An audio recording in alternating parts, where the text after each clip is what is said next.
Hey, everybody. Welcome to the Market Makers Weekly Real Estate Mastermind.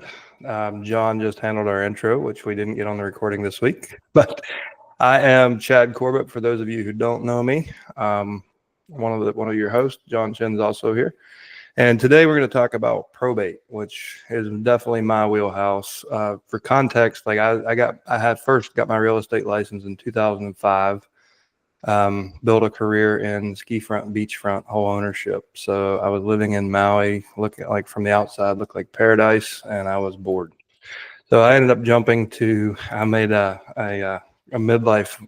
I was on the nines. I was 29 years old. Kind of completely hit the reset button. I'd sold 100 million in real estate, but never a house. So I ended up landing in Roanoke, Virginia, from Maui, Hawaii. And I'm like, how do you compete in a market where everybody was born here and knows everybody? And I knew nobody, not a single person when I moved there. So that led to the start of my real estate investing career. And that led to the best list that I could find was back then there was a list that was inherited homes and or an inheritance list. That led to me going into probate courts, learning how the data is recorded, getting it myself, and actually launching campaigns. And I quickly realized wearing my investor hat was more of a limitation than an opportunity. And what I realized is just be Chad. Don't be Chad the investor. And even though I had then had my fourth real estate license, I wasn't doing too well as Chad the realtor. When I became Chad and I actually became a solutions engineer for families in probate, that's when things really blew up for me in 2012. And since then, I scaled up. I was one of the co-founders of a company called All the Leads, which is the leading data provider in the probate space. And out of necessity, out of that company was born Probate Mastery, which is still the number one probate certification course for mostly real estate professionals, but we've also certified attorneys and appraisers and everyone else. And that's, if you see the handout that's on the screen right now, this is something I've since sold both of those companies, but with the permission, obviously, of Bruce Hill, who currently is taking the Probate Mastery course forward. I just pulled one of the handouts from that course because this is one of the big things is if you look at the logo on there in the middle, that's the international symbol for empathy. And what I learned is the top skill to have is patience and actually being a good listener when working with these families, and don't have your strategy in mind prior. Like, be willing to be equipped and educated to act as an investor, act as a broker, or just act as an advisor, and you can create a whole cycle of transactions from these folks. So that's kind of why I'm here. I was in production up until 2015, and at that point, there was so much demand for me as a coach and a teacher, I stepped out of production. And I was scared to death I was going to lose credibility. But what actually happened, instead of doing 100 transactions in my market, I was now part of tens of thousands of transactions nationally. So there's hours upon hours of, if you search probate on YouTube, you'll see lots of video of me role playing and coaching. Calls like this, for the last 15 years, I find if you give, and something's always coming back your direction. So that's kind of who I am, and how I want you to think about probate is not as a let's come in for a quick hit and take equity and be out, because that's how most people who think they're competing with you will be approaching it, a very one-sided approach. Let me list the house, let me buy the house, and they're not offering real value. And the handout, the giveaway that you're going to get from today's call is actually a comprehensive handout from the course that shows you how to build a team around you, so you can appeal to these families for a lot more reasons than one. And John always says, if you're a hammer, everything looks like a nail. The idea is to have, instead of one marketing hook, let me list the property or let me buy it at a discount, you can have 24 marketing hooks. And whatever is the biggest problem they're having emotionally is what they need to talk about first. So if we provide solutions to any of those problems they could have, including personal property, fighting with other heirs, rehoming the brother or the sibling who didn't fly the nest is a really common scenario. You've got a 50-year-old that's never worked living in the home, and all the other heirs want to sell. If you have solutions for those things, then you'll be the only one. You have no competition. And this ties back to one of the core tenets of this community is, find your blue ocean, like literally create a market space where you're not forced to compete. And this handout is a good way to help you kind of wrap your head around what that offer might look like and how the heck you can offer all that and actually end up doing less work. So the idea is not to have a big team of people that creates more work for you. It's so you do one thing. You're really good at talking to people and putting together real estate solutions. And that's the dollar productive activity, and that's what you get paid for. So we'll jump into that in just a second. Just if you guys have never worked in the probate space, there's roughly 3 million deaths in the United States each year. About 60% of those are intestate, meaning there was no will. Regardless of whether you have a will or don't, probate is the legal process for one, discovering and validating if there is a will, and if not, then administering the estate based on state succession law. It's a common misconception that people think if you have a will, you don't have to go through probate. You actually do. The most common way people avoid probate is with a living trust. And it's hard to nail down because of the anonymity of trust, but somewhere between 5 and 15% of Americans have a living trust. So the vast majority of these 3 million people will be subject to the probate process. It's handled in one of 4 different types of courts, depending on which state you're in. And there's hardly any consistency from one county to the next, especially one state to the next. There's a different process in different areas. So that basically translates based on the number of people, the percentage of senior citizens that own real estate between one, and it's hard to nail down, but between 1 and 1.3 million properties per year, residential properties per year will actually come through probate. And about 86% of those will sell in the first 180 days after court confirmation. So these are very motivated sellers. What's the biggest point that I want to make in this market is I believe, and that's one of the reasons this group started when it did, is the dominant problem in our industry right now for the homeowners, for the real estate professionals, for the buyers, is lack of appropriately priced inventory. And what's great about these homes is they will typically price below market because they're very motivated, they're under stress, they just need to move forward. So understanding how the probate process is initiated can be important in that. So essentially somebody passes away. Whenever the family is ready, there's no law, there's no clock on this. Whenever they're ready, someone, usually whoever has the most kind of social authority in the family, will step up. If there's a will, the will name that person as the executor or executrix. That person will step up. They'll go to the county clerk or the probate clerk in the county clerk's office, and they will file a petition for probate. Usually within 30 days, there'll be a hearing, and the judge will say, does anyone object to this person being the personal representative? If there's a will, they would be the executor or executrix. If nobody objects, then they're issued the paperwork that's called the Articles of Testamentary, and that gives them the authority to make decisions. Understand the emotional path to getting to that moment. They lost somebody. They had to move through grief at least to the point where they're ready to think like the deal with business. And maybe that means the reverse mortgage clock is ticking and these letters showed up and they're forced into that. They're forced through the emotional path. Or maybe it means everything was held free and clear. There's no ticking time bomb. They just emotionally process to a point where they're ready to move forward. Either way, when the letters testamentary are in hand, like when probate, the petition is filed, that's their signal to the world of, okay, I realize we need to deal with this. And that's an important differentiator from other lead sources like inheritance leads or pre-probate leads. So just based on who I am, I never would market the pre-probate because you don't know the age of the decedent, you don't know the situation, you know nothing. And my reputation was more important than a paycheck. So I focused on probate because I know certain things about it. Now, over a 12 or 13 year period of staring at data from 3,149 counties, what I found is a median of 2.3 months from the date of death to the date of the petition filing. So what that tells me is most people take about 60 days to get to that point where they're like, okay, we've got to do something. So you can pretty much bet the house is vacant. Usually they're vacant. It's been sitting there for 60 days.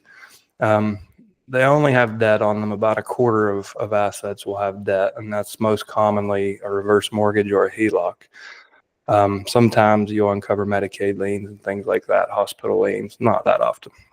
So, but for the most part, free and clear assets, motivated sellers, and they're ready to move forward. And that's where having a broad offer of being able to help with personal property as well as real property, as well as some of the social issues that can arise from this, will make you the most valuable, the only real estate professional in your market. And that I'll jump into.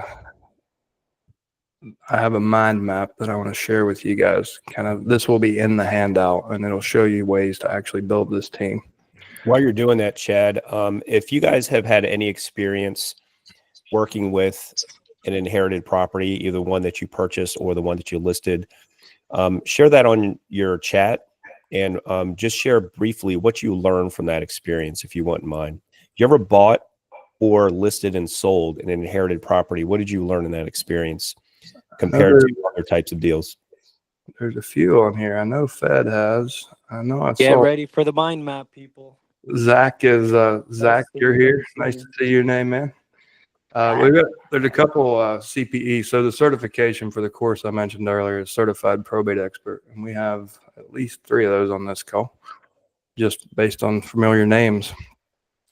So this is what your kind of probate team looks like, and I'll try to zoom in on this. You can see on the right, this represents all the team members and services that you can offer to these homeowners. You're only going to be in one of these seats, so it's a comprehensive offer, right? On the left, this is really your internal team. So some of you are solopreneurs. You're going to be doing the prospecting, setting appointments, listing and acquisition and management, and your transaction management. The wear of many hats. It's the vendor team that can really offer a ton of value. And I won't spend the whole hour going through this. If you guys are interested in the long form of this, you'll have the handout from today. And also, this is part of the Probate Mastery course that you can access anytime on demand. It's just go to probatemastery.com. Again, I have no affiliate relationship with Bruce. Just really believe, I'm kind of biased because it was my course, but it was sold to him because I really believe in him as a coach and a mentor. And he's taken that baton and he's actually adding a ton more value to it. So if you're interested in taking the comprehensive master class in this, the last version of Probate Mastery I recorded was around 17 hours. I think Bruce's is breaking 25 hours now. There's nowhere you'll get more information and a better community. So probatemastery.com is where this will live. Contractors, they can obviously help by, simple things like that'll keep you from leaving the office when you should be making calls. So putting on, inspecting the asset, putting on lockbox.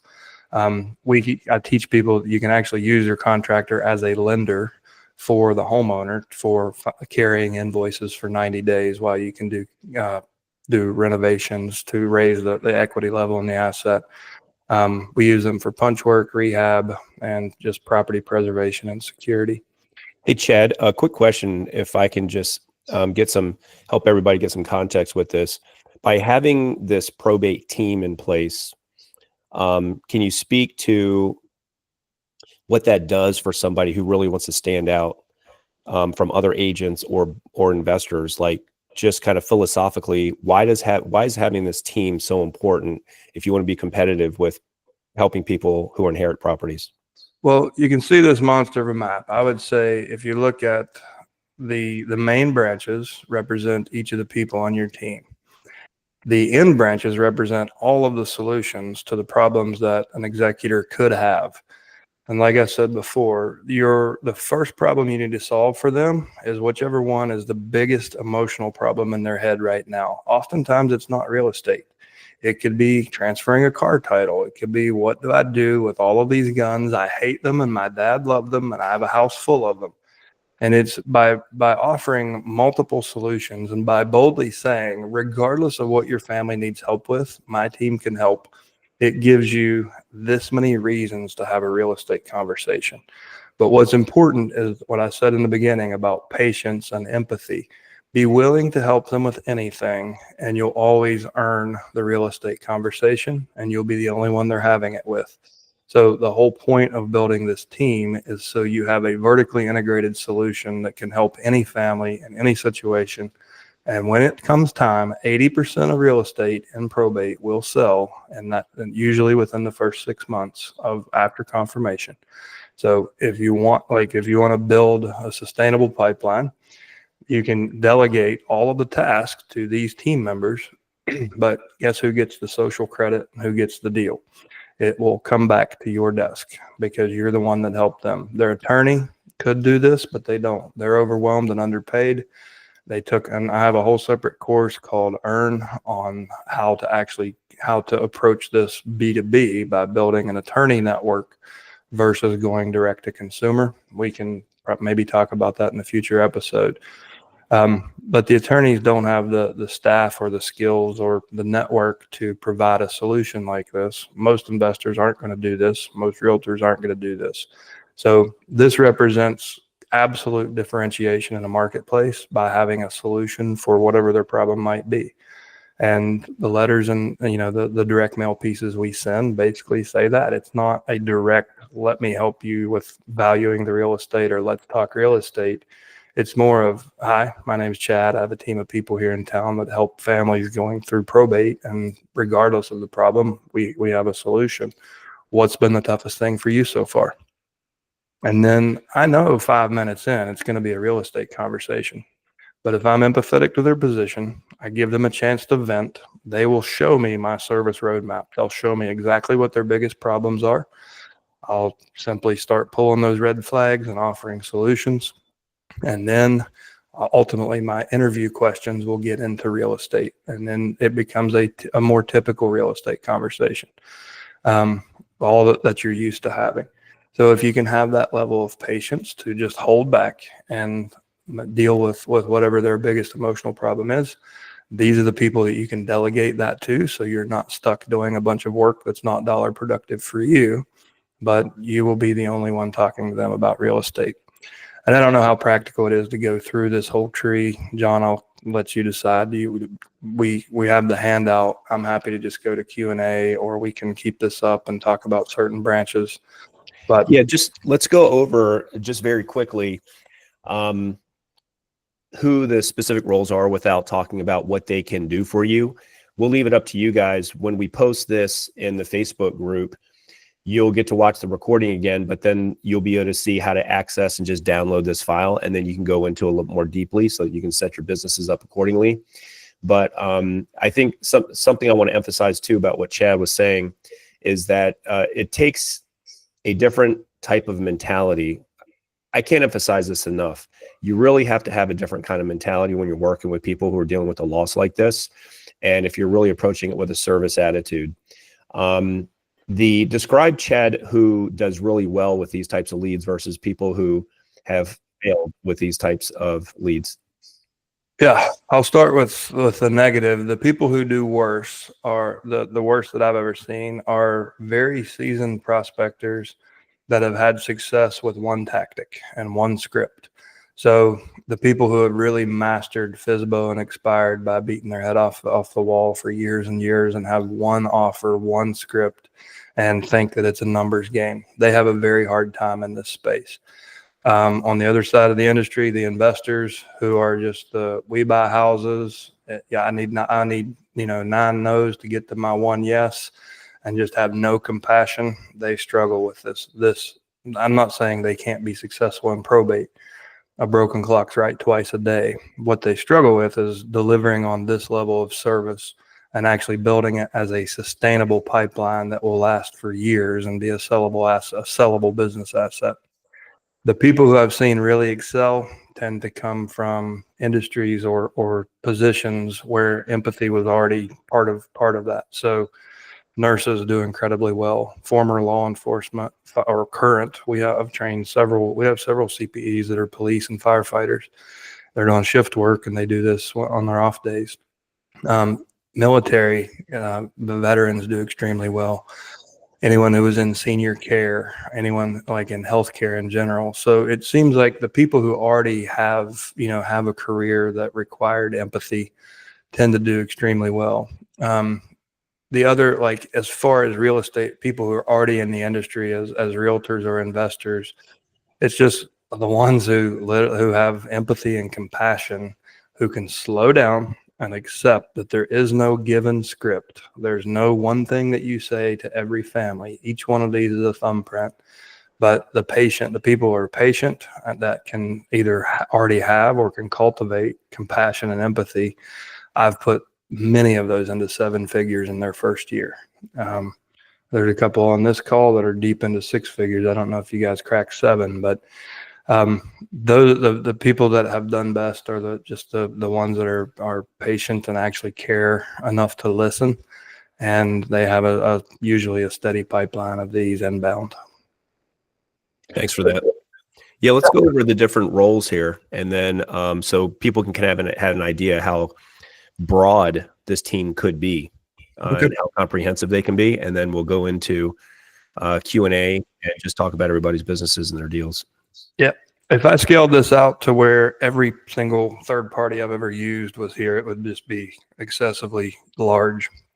This is your basic team that basically everybody should have. So your contractor, a senior moving company, and the specificity there on a senior moving company, it's usually white glove service, and they will tolerate, elderly people. Like think of a surviving spouse. They have a higher tolerance and a higher standard of service. So they're going to take the extra time to put all the trinkets in bubble wrap and talk to the surviving spouse. So any moving company can work. I find senior moving companies to be the best team members. Property managers, pretty obvious for transitioning property to rental if the family doesn't want to sell. And obviously, and also rehoming any survivors like the 50-year-old who failed to launch. Nursing homes. So surviving spouses oftentimes can't afford to or physically live on their own. So we have to transition family members into nursing homes. Until you have an empty house, you don't have a sellable house. So oftentimes you have to find a solution for a surviving spouse.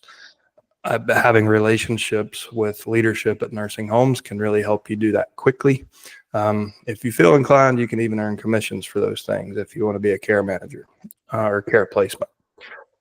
Title companies and real estate attorneys, obviously using those as we do in a normal capacity. Sometimes you might need an attorney to handle probate litigation. If you're a good leader, you can usually keep the family out of that. Part of this, not so different than every other brokerage transaction. You sometimes have to be a counselor and a mediator. Not very often. Usually everybody's aligned and they follow your leadership. Clean out crews and property preservation is, getting homes presentable for the market or ready to do your flip, whether you're acting as an investor or realtor. Self-storage, again, if we need to get homes empty, but there's valuables the family aren't ready to deal with, have a good self-storage on deck with labor that can come with it, labor and trucks. Estate sale companies are a critical partner. A lot of times we will actually sell the personal property to generate money for CapEx or renovations to make the home a lot nicer, bring it up to date and sell for a higher price. They also are really good referral partners because as long as they're not, and what you'll find is 30-40% of the time estate sale companies will have a real estate brokerage license. They'll see you as competition. Otherwise, they can be a great referral partner. Registered investment advisor. I'll try to stay off my soapbox here. I'm not a huge fan of the financial services industry. But if I have to work with a FINRA licensed agent, it's going to be a registered investment advisor because they're held to a higher standard and they have a fiduciary responsibility on every product, not just retirement accounts. So if I'm referring a family who just had a windfall of inheritance cash to a financial services professional, it's going to be an RIA because I want to know that he must act as a fiduciary, not sell them a bunch of garbage retail products just to build his book and get a bigger, incentive commission. Estate advance, and in the handout, there's ways that you can find this. Like there's a very specific way that I can take you to an RIA in your town. You can see their book, you can see their history, and the details are in the handout and in the course. An estate advance lender, this is probably 10 to 15% of the time.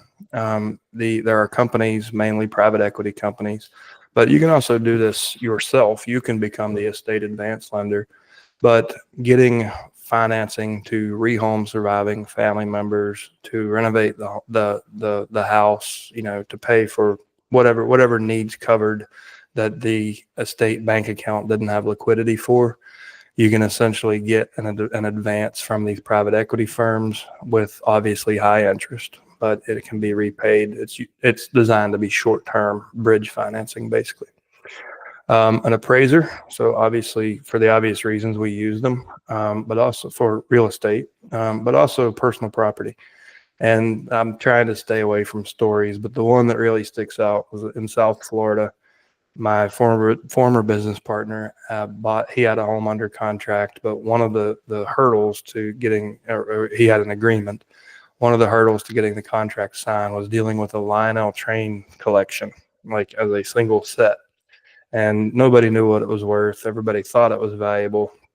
He found the right person to come in, and not only did he value it at $45,000, he made a cash offer on the spot. The train set sold for $45,000. So having a personal property appraiser, oftentimes so jewelry is going to differ from firearms, from antique cars, but having people who truly know the value of personal property can really help you add a ton of value to the family who knows that it's a gun, but they don't know that it's a pre-64 Winchester, and that is worth 4 times as much as a modern day Winchester lever action rifle. So having those experts on your team, you guys have all seen Pawn Stars. It's kind of like that. Have your guy. Social workers can really take a lot of heat off of families when there are social issues.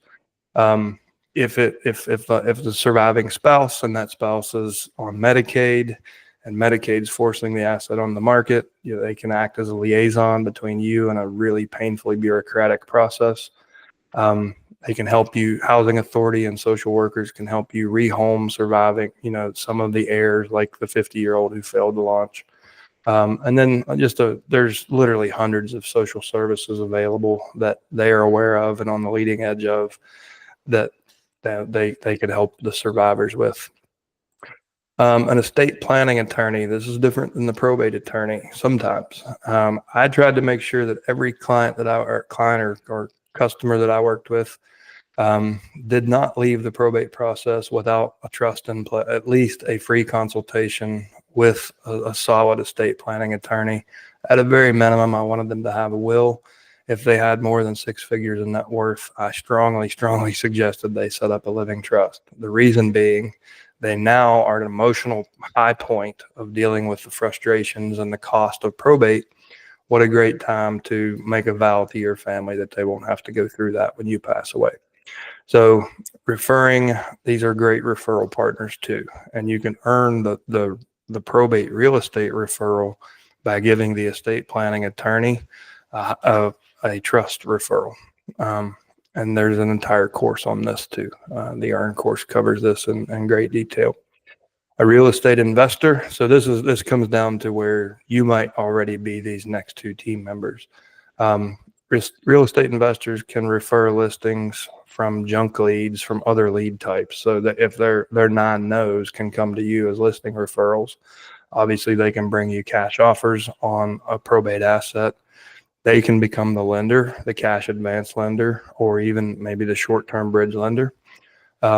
And then they will oftentimes, if they're the ones buying your probate houses, oftentimes you'll get that listing on their disposition. So if they're flipping houses, or if they build a rental portfolio and they're ready to liquidate, roll it up and sell it as a turnkey, oftentimes you'll get that business back from the investor that you sold it to. And lastly is real estate brokerage. And what we do there, conventional listings, as is, short sales, or cash offers. and then the wonderful branch of creative financing that we covered on last week's calls. And the most common there would be lease option, subject to, or JV, like a trust JV, or just a straight owner financing deal. So that is kind of the list. Like imagine if you have this in your arsenal and you're on the phone with a seller, like almost anything they could bring up as their biggest problem is covered in this. You have not only a person, but a solution or multiple solutions to help them navigate what they're going through. So I will be quiet now and ask if anybody has any questions, anybody wants to share any experience or stories. We've got a couple CPEs on here today that I know have tons of stories. You guys leverage them too. They're out in the field doing this and have been for years. How can we help you?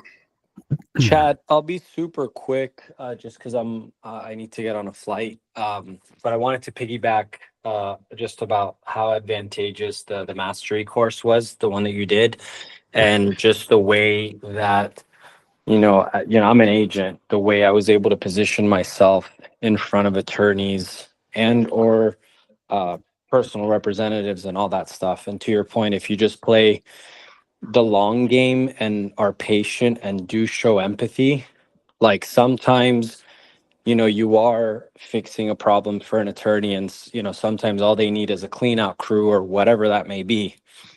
And so that's not going to be the deal that you're on. But to your point, the attorney is going to remember that when their hands were full and they were stressed the heck out because whatever their cases and all that stuff, and another thing came on their plate, which was, find, I don't know, put a lockbox on the property, or make sure that no one's breaking into the house, and make sure that we have a vacant home insurance policy, anything like that, something that they may have not even thought about.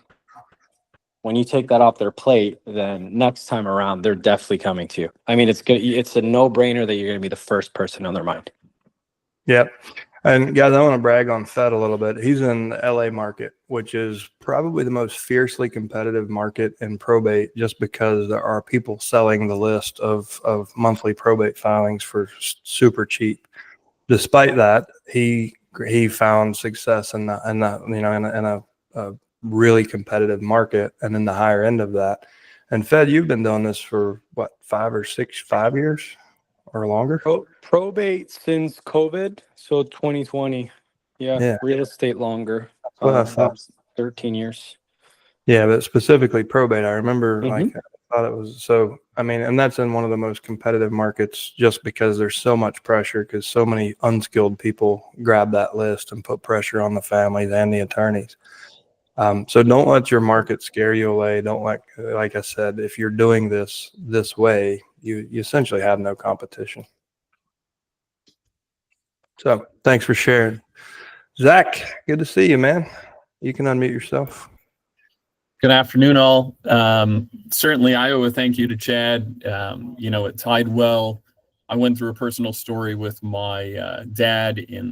Certainly, if anybody has any probate questions or needs help on anything, here to help. Probate has become such a huge part of my business. I'm down here in the Palm Beach market, so still very competitive, but using Chad's angle of really just putting that client first, whatever their challenges or what they're trying to work through, it comes through in your approach. And most of them are come list me calls right after that, and also create some opportunity from the investment side of things, because they'll, in going through everything, sometimes they'll just decide, hey, I need something quick, or hassle free, or we're splitting it between 6 heirs. So you really just have to be a good listener and care. And one of my mottos is, if I get my client to their goal, I get to mine.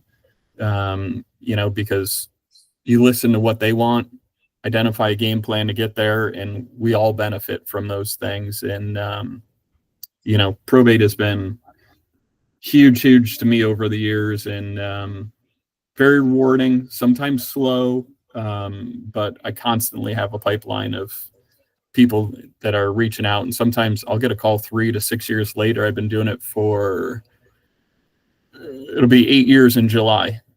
And I'd say it accounts for probably almost 40% of my business. And since taking this on, I've moved probably 90% of my business to the list side of things. So Yeah. Thank you for that. Great. Yeah, awesome. Zach, one thing I'm curious about in your market, I mean, you're in South Florida, or Southwest Florida, which is undergoing, it seems like we're probably at the top of the 18-year cycle and about to correct based on inventory. I'm curious about pricing strategy with your probate sellers versus your more typical listings. Are you finding that you're able to price these to where the market demand is? Talk about your price strategy with your recent probates. So I will say the vast majority of the probates on pricing kind of take my lead. I tend to get a lot of out-of-state heirs or out-of-state trustees.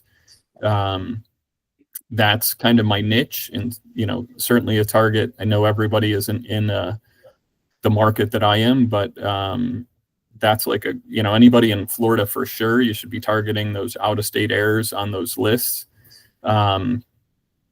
They need your help more than anybody else. But for a pricing standpoint, they kind of go with my lead, provide some comps. I try and price under the market. I will say our market is so screwy down here right now that some stuff that I think should be selling is sitting, and some stuff that you're surprised it's, moving as quickly, sometimes get multiple offers. I mean, I'll have something on the market for 60 days and then we get multiple offers. I mean, it just, where I had one the other day, full price offer, 60 some days on the market. It's just like, there's no rhyme or reason for what's happening here in the Palm Beach market. And it's part of it, I think, is, an agent education and professionalism and, guiding those things, because we're still also seeing a lot of stuff that skews our pricing numbers with the agents, thinking that we're back in 2022 or whatnot, taking sellers way over market. And, sometimes when you talk to them, they're not even just trying to buy the listing. They just don't know any better. So here I would say in order to move things, you have to be really below the market a little bit, because it's inventories have definitely picked up. A lot of the stuff is kind of like a 6.5 month, 7 month inventory, and climbing depending on certain pockets. And you got to be aggressive on pricing to move things, because if not, I'm seeing people chase the price down very aggressively, and price improvements are very popular in our market right now. Yeah. Thanks for sharing that. And then like in the probate mastery course, we go deep on exactly how to do this. But as Zach said, like these people, you become a trusted advisor to them. You have, honestly, legally, you don't have more authority than the attorney in this as one of their advisors. But socially, you have the authority. They trust your word and they will follow your leadership. So what I taught in there based on my own experience, and I would price. So to create urgency, I actually listed my probate listings on average about 15% below market on a Thursday night. So they hit the hot sheet by Saturday morning. And then I would call for offers and would not review offers until the following Friday. So across, God, I don't know how many hundreds of transactions, I had one asset ever. I had one listing that went outside of 8 days. And the median days on market for around that time was around 90 to 120 days on market. Not a great absorption rate. But my median was, my average was 8. The median was skewed because that one deal took me about 3 months, and it was because it was so heavily smoked in. But these sellers will trust your price advice and your price strategy. So it's actually inventory that can, you can be oftentimes the cash conversion cycle on this. If you wanted to run a campaign, buy your list, send your letters, make your phone calls, and within 60 days, you're having closings. whether it's an acquisition closing and you get the asset, or whether it's a listing and you get the commission. So that's why we wanted to talk about it on this call, because the market, a lot of Florida is experiencing what Zach pointed to. You've got sellers and optimistic brokerage professionals clinging to 2022 prices and 2021 rates, where you have buyers whose debt, their income to housing cost ratio is completely skewed, and they just can't afford to play. So they're sitting on the fence, confused or scared. And probates are really good listings for those types of buyers who have the need for housing, but not the wherewithal at this point. And I think with the turmoil that we see right now, rates, the 10-year treasury yield just ripped up last night and took rates with it. And it's not getting any easier for buyers. So it's for us to continue our business moving forward and to move the market. This is a really great listing source to get appropriately priced inventory that buyers will jump on now. Even if it's not a deep discount, if it's just properly priced, if you just price to the market, you'll sell quickly. So that's why we wanted to talk about it. So Zach, thanks for sharing. John, I know you got a few people in the queue and we're coming up on the top of the hour. Who's up? Yeah, absolutely. So why don't we do this, guys, since we're coming up to the end of the 1 hour, we still are going to address the hands that are up. So Alfredo, I know you had a question. We're going to get to you in a second, but let me wrap up just so everybody knows where they can get that handout. And then we'll wrap up with some of the questions that you guys have. Alfredo has an interesting one too, because it's related to divorced couples and how to play a divorce scenario. And that has a lot of implications on different exit possibilities and acquisition possibilities for investors out there. But let me share my screen real fast. So guys, the next week, what we're going to talk about is RH, who runs a short sale business, is actually going to talk about the default crisis that's ahead of us. So we're seeing credit card balances growing, credit card defaults growing, car loans defaulting left and right. I think I just saw something 43% increase in car repos year over year nationwide. So there's a lot of financial pain. Obviously, that's bleeding into mortgages right now and mortgage defaults. So there's a lot of, I don't know how many of you were around or licensed or in the real estate game during the financial crisis. And we don't know what this is going to look like going forward, but it could potentially be worse than even the 2008 crash when it comes to the number of defaults, assuming the government allows the defaults to happen. That's another topic that we'll talk about too. So if you want to join us next week on how we are serving property owners with mortgage defaults and how to get in front of those from a perspective of an investor to acquire deals, how to turn them into creative finance transactions as a solution for sellers, also obviously how to list those properties. That's what we're talking about next week. We have a cool giveaway next week too, by the way. If you want to get the recording from today and you want to get the handout that Chad just mentioned, go to our Facebook page. Be sure that you're part of that public Facebook group, Market Makers Weekly Real Estate Mastermind. Once you go in there, you'll see the post as soon as we get the recording and put that on YouTube. We can embed that video. You're going to see the link to get to the recording of this. And you're also going to be able to see how to download that handout that Chad just went over today on how to put together your probate team so you can provide all kinds of solutions and really differentiate with property owners who are trying to get rid of inherited houses. So with that, guys, let's go back to some of the questions. Appreciate you guys joining us. Feel free to hang out while we address some of these other questions that everybody has. Otherwise, we'll see you next week. So with that, Alfredo, what you got, man? Hey, how's it going? Good. Where are you based? Lake Nona. I Okay. think I'm near you. I've seen you a couple of times around. Red pickup. Oh, just around town? Yeah. I also I met you at I was at La Rosa. Oh yeah. Okay. Yeah. So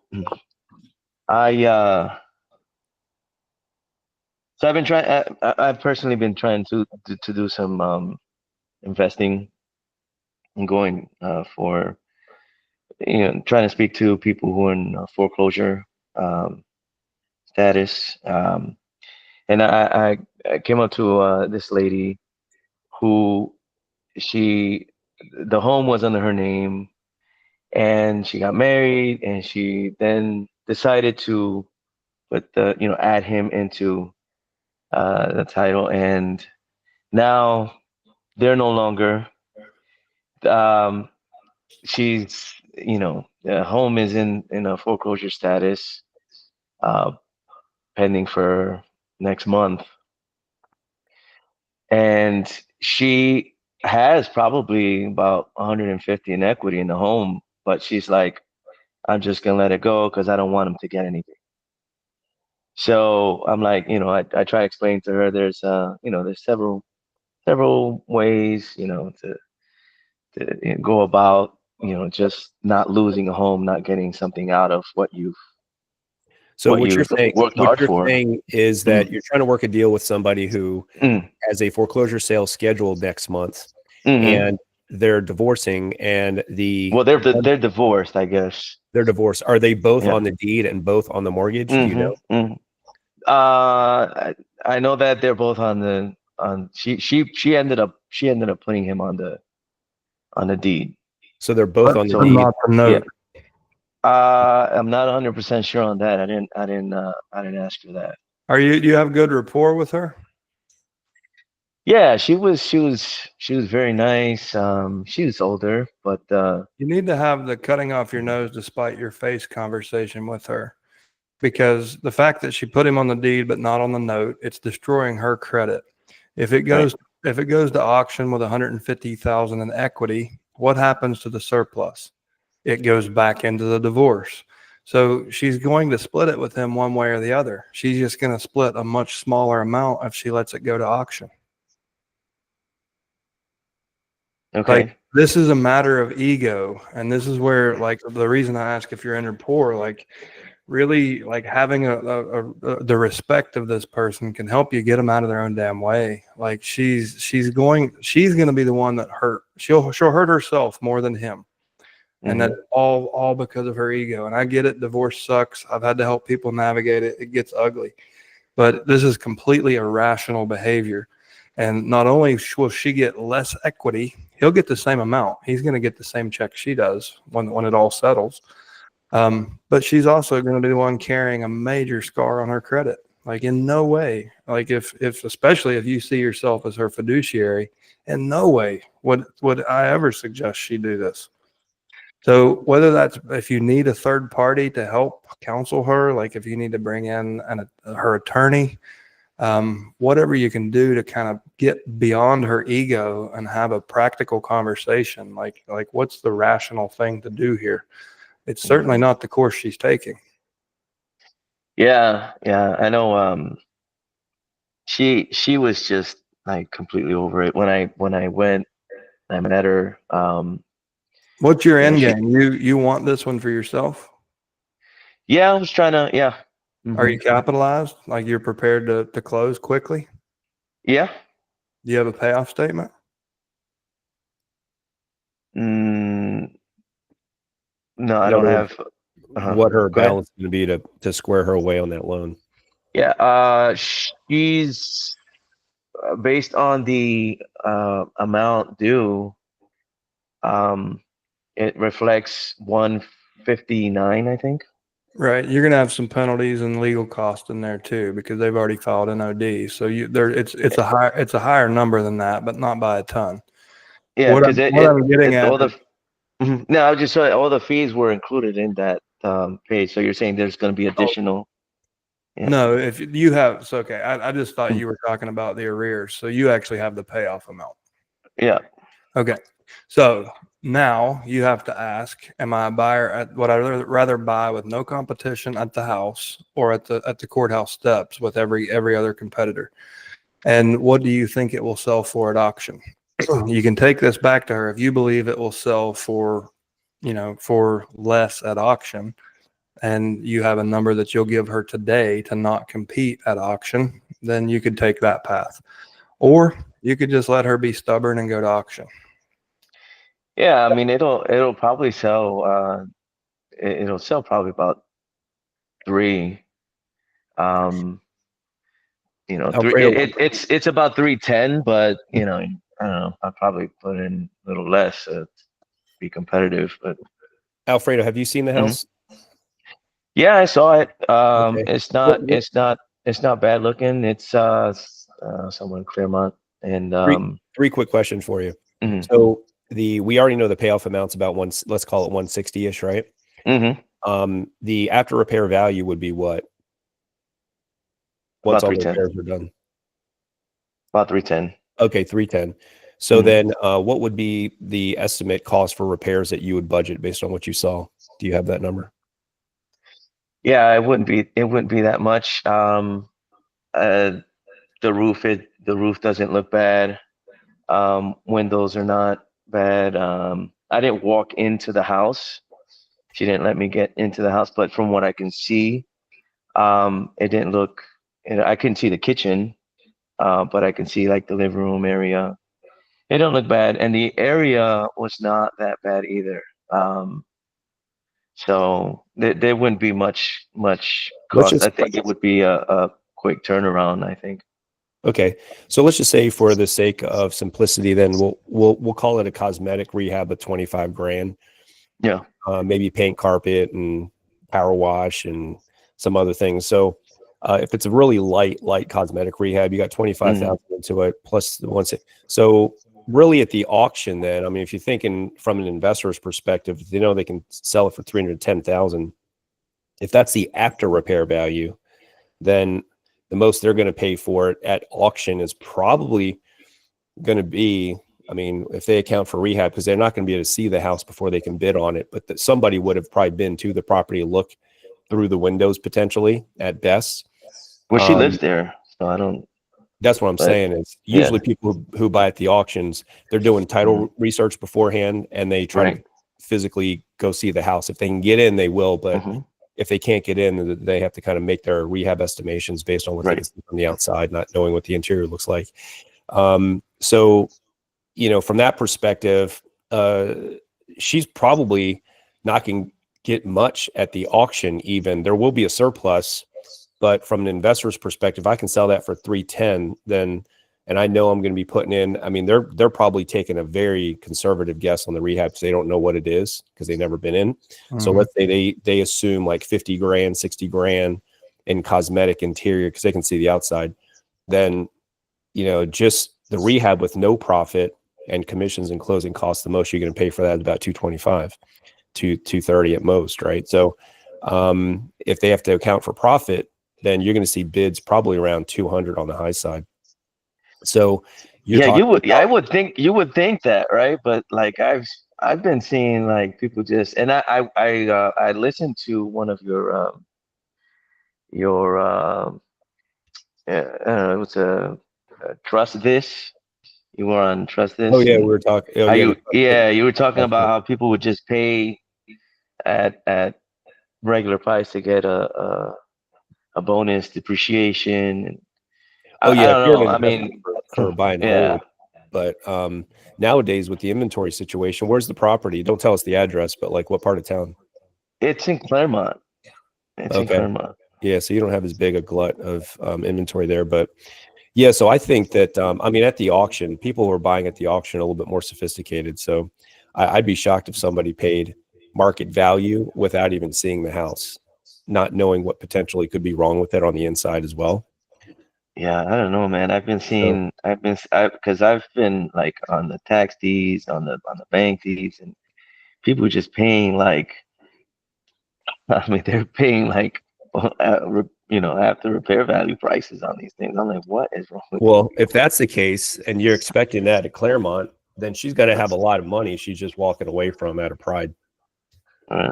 to Chad's point. Yeah. So that sounds like just a human conversation you got to have with So somebody. It's yeah, not but even a conversation. that's the only way they like. There's because I don't know. I know everything is negotiable, right, in real estate. So um, Are you I mean, asking how she can have her cake and eat it too?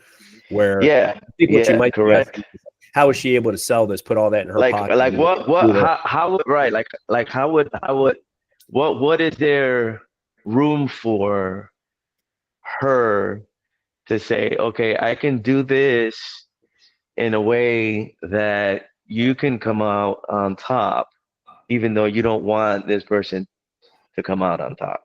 I don't Why think don't here if you want to get creative, Yes, sir. I like contact creativeness. contact the husband and Yeah. put an operating agreement for a fresh LLC in front of him and say, if you sign a quit claim, then you can sign this operating agreement and you're my partner on this deal. So if he signs a quit claim deed, you buy the house from her, he gets zero equity. What she doesn't know won't hurt her. What she does know is going to hurt her. But if he's a partner of yours in the LLC and the LLC holds the asset and you guys split based on whatever that his relative percentage is, you can bring him, he can still get his equity, but you can present it as a win. Like, hey, I convinced him to sign a quit claim. Now sell me the house.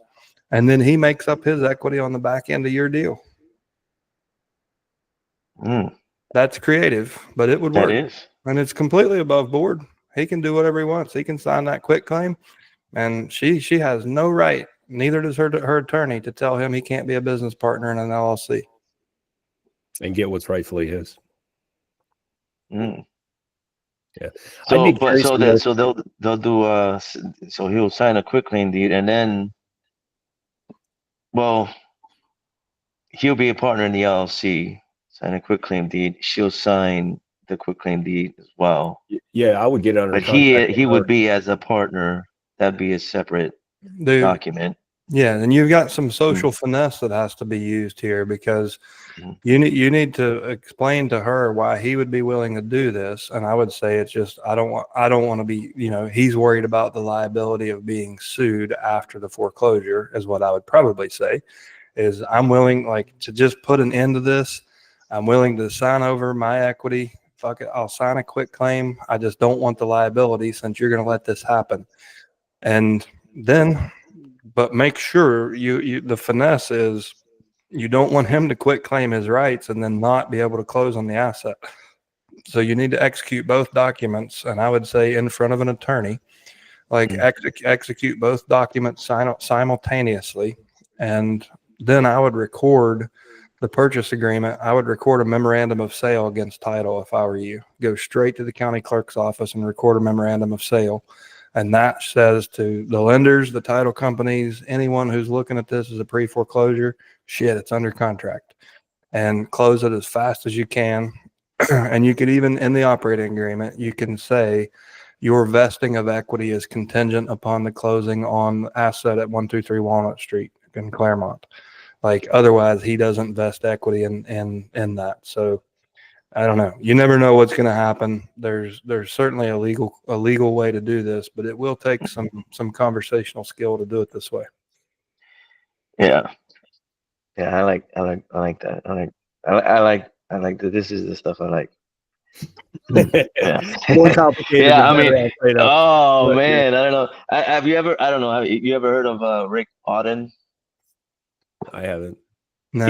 This guy's done deals where he basically gives cars.